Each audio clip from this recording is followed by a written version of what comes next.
Hey T, this is my reply for your video review. And dude, it's just, I understand how you feel. I feel the same way. It's screwed up, it's messed up, it's shady, scandalous, it's inhumane, it's wrong. It's nothing of the right cause. But yeah, as I'm doing this reply to your video, I'm gonna analyze a news feed that I received. So I'm gonna analyze this news feed, and it's ridiculous. Trust me. So let me get started.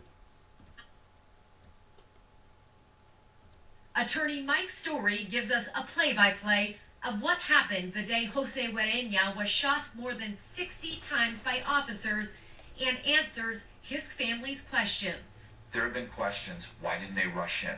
Story begins with some background. He says officers were watching Guerreña's home for days, suspecting that it was part of an organization involved in drugs and home invasions. Okay, I'll just stop that because, wow, I can't believe this.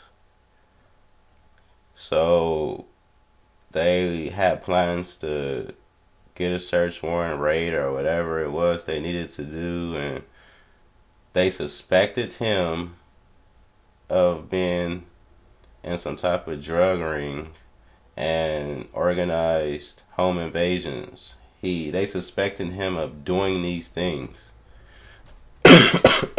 Excuse me, I'm sorry, I'm sick. But yeah. So you suspect someone of doing something and you take action. Pretty much is what their plans was, as she's saying. So, suspect. If you don't know what suspect means, I mean, it's usually used as a verb, but it could be used in other ways. But pretty much what suspect means is to believe to be guilty, false, counterfeit, undesirable, defective, bad, etc. Use it within a sentence, with little or no proof. To suspect a person of murder, suspect them of stealing, suspect them of being in the drug ring, suspect them of doing home invasions. So suspected, I mean, come on,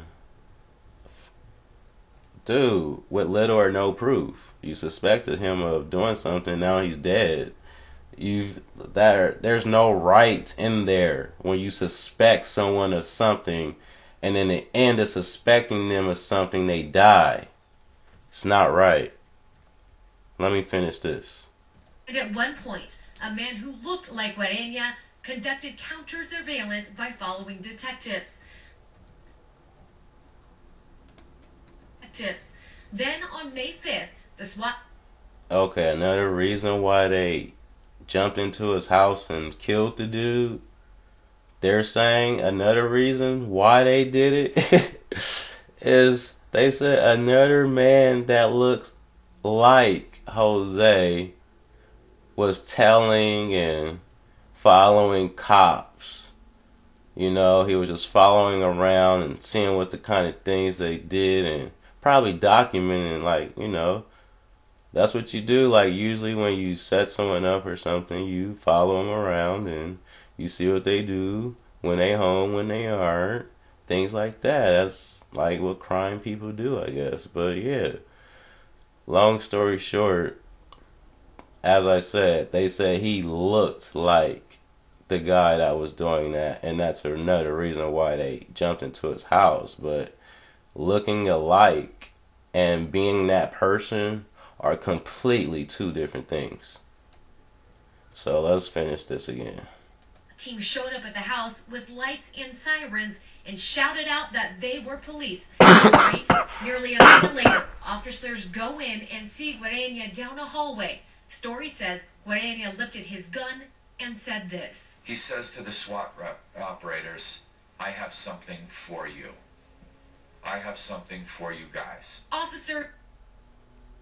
Okay, he says to the SWAT team, "Yeah, I got something for you. I got something for you guys," and such. But in the long run, as I'm looking at this, I'm like, okay, dude, Like, seriously. How do you know that? Like, usually people who know something, they are there, they witnessed it, they were a part of it. Those are the only people that really can say what happened. So this attorney dude's just like putting things together. And you gotta understand another thing, how attorneys work in law and order, or however you want to call it. But if I got into a car accident and I believed it wasn't my fault and I wanted to win my case, I would have to get me a lawyer. I have to hire someone. Or if I was rich and famous, I already have a lawyer appointed through me through my company, per se. So, like, you know, I could tell my lawyer all the bad things. I could tell him. He's going to ask me what happened. He's going to ask me every little detail because he's paid to make sure I win my case. He gets paid to make sure I win my case once again. So look, I'm going to tell the lawyer everything, details and this and what I did wrong. And what the lawyer does is he goes back and he goes over everything and he figures out a way to make the case look legit. Like, you didn't do anything bad. You had all the right causes and reasons. And, you know, he makes sure I win my case pretty much. You know, that's what he gets paid to do, right? So look, this lawyer dude's on the TV talking about, oh, this and that and the other, but you weren't even freaking there. You weren't there releasing rounds into the dude. You weren't even in the closet with Jose's girlfriend or anything, like to be rude or nothing, but I'm just saying, he wasn't there. Dude, like, you cannot talk about what happened and what didn't happen if you weren't there, right? Real talk. It's real. Now let me finish. Fired. Story says that 2 officers thought Guerreña fired back after seeing what they thought was a muzzle flash. Story says one of the SWAT guys fell over. The team thought he had been shot, so they continued to fire in. I'm just hearing too many thoughts. Now, like I said, you gotta pay attention to what people say because they use the ridiculous words you could ever imagine to make it seem like they're telling you a truth. Man, I tell you what, if you pay attention to what people say, they be using some words that are like ridiculous. Excuse me. But look, as we go to the word thought, right? I just heard it like 4 different times. Like, the police thought this, the police thought that. The police also thought this, and then they thought that. Okay, thought. It's usually used as a noun.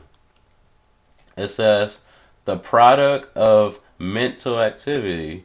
So, that which one thinks, a body of thought. Another way to say it, a single act or product of thinking, idea or notion, to collect one's thoughts. Another way to say it is the act or process of thinking, mental activity, thought as well as action worries us. So, within your thought, there's no facts. It's just a thought, a opinion, a expression inside your mental mind. When you think, it's a thought. Thinking is like a thought. And for that, okay, they had a lot of flaws in their story. Off the back, there's too many flaws for the police. I could just see it off the back. Defensive mode. They got out of the home, now considering this a barricade or hostage situation with Guerreña's wife and son still inside. Turns out the fallen officer was just fine. I wanted to know why they didn't go back in and try and save Guerreña. You have to understand, it doesn't matter if he fired or not. This is a man who identified. Okay, see, this is what I'm talking about. Let's go back to this part. I told you, if I was to hire a lawyer, or if I was just this big, rich, and famous dude, and I got lawyers appointed all through my company, just, you know, at my assets. So, look, this dude just said, he's a lawyer. He said, it doesn't matter if he pointed a gun or flashed his muzzle toward the police. He said it doesn't matter. It doesn't. You can exclude it. Either he tripped and fell and accidentally pointed it, but I'm sure that wasn't the case. But I'm just saying, pretty much what he just said is that it doesn't matter how he pointed his weapon in their direction. It don't matter. It don't matter. They had all reason and right. That is crazy. Let me just go over that one more time. He said it doesn't matter. Wow. Back in and try and save Guarenia. You have to understand, it doesn't matter if he fired or not. This is a man who identifies police, has a gun in his hand. When he identifies police, he doesn't drop the weapon. He brings the weapon up to point at them and says, I've got something for you. What would you be thinking at the end of the hall? Story says Okay. I mean, if I'm in my house and police kicked in the door, you got the right to bear arms inside your home. You feel me? So why should I have to put down the weapon? I'm in my home. I have all rights to bear arms. And I mean, yeah, I told you who I was. He said he informed them who he was. They said I'm this and that and that. He probably even said I'm part of the military, this and that and the other. But he wasn't going to put his gun down. I mean, it's too much crooked activities today in our society and life. The daily life we live in. People are framed and taken to jail for cases that they didn't even do, and cops are taking drugs and putting them on the streets and taking drug money and taking little bribes and payments to do this and that. I mean, there's so much stuff in society today. It's how can a man who's part of the military, who's seen the most crookedest stuff he could ever see, and come back home and not be a different mind state? I can't trust no one but my family, my wife, my kids, brother, sister type thing. Everybody else is I could barely trust you. The dude, you got to understand his background. I mean, he's in his own home at that. He could point the gun in any direction he wants. Especially when someone kicks in your door. I mean, I would point the gun at the door if someone kicked it in. Jesus Christ. After getting Guarenia's wife and son out of the house, they still weren't sure if the perceived threat was gone, so they sent in a robot. By then, it was too late. So yeah. They deny ambulance to go inside long enough for him to die. Long enough for him not to say anything to anyone that it would matter to, who could actually publicate it, you know what I'm saying? Things like that. It's just crazy. Especially after I just played this game, LA Nori. Dude, the game is so crooked. Man, that's every way. That's how society works. All you gotta do is play LA Nori. Especially if you're a child and a kid, I suggest you get your parents' permission, of course, because the game's rated mature. But if you're a teenager or something, just get your parents' permission. Just go get that game, and play it. I bet you see a lot of stuff in there today's society. It's so real. How crooked the cops are and how they work with the drug lords, and that's how it is. And especially when it comes to the drug war, you're right, dude. It's crazy. The top of the line leaders of the American people want to control a lot of stuff. That's how cops and police chiefs and heads of the SWAT teams, they feel like they need to control everything. Obviously, they found a way to control their situation, and they killed the man. So, that's just messed up. It's sad. It really is. I'm not gonna bore you no more, but man, I had to say something. Jesus Christ. Thank you. Have a good day.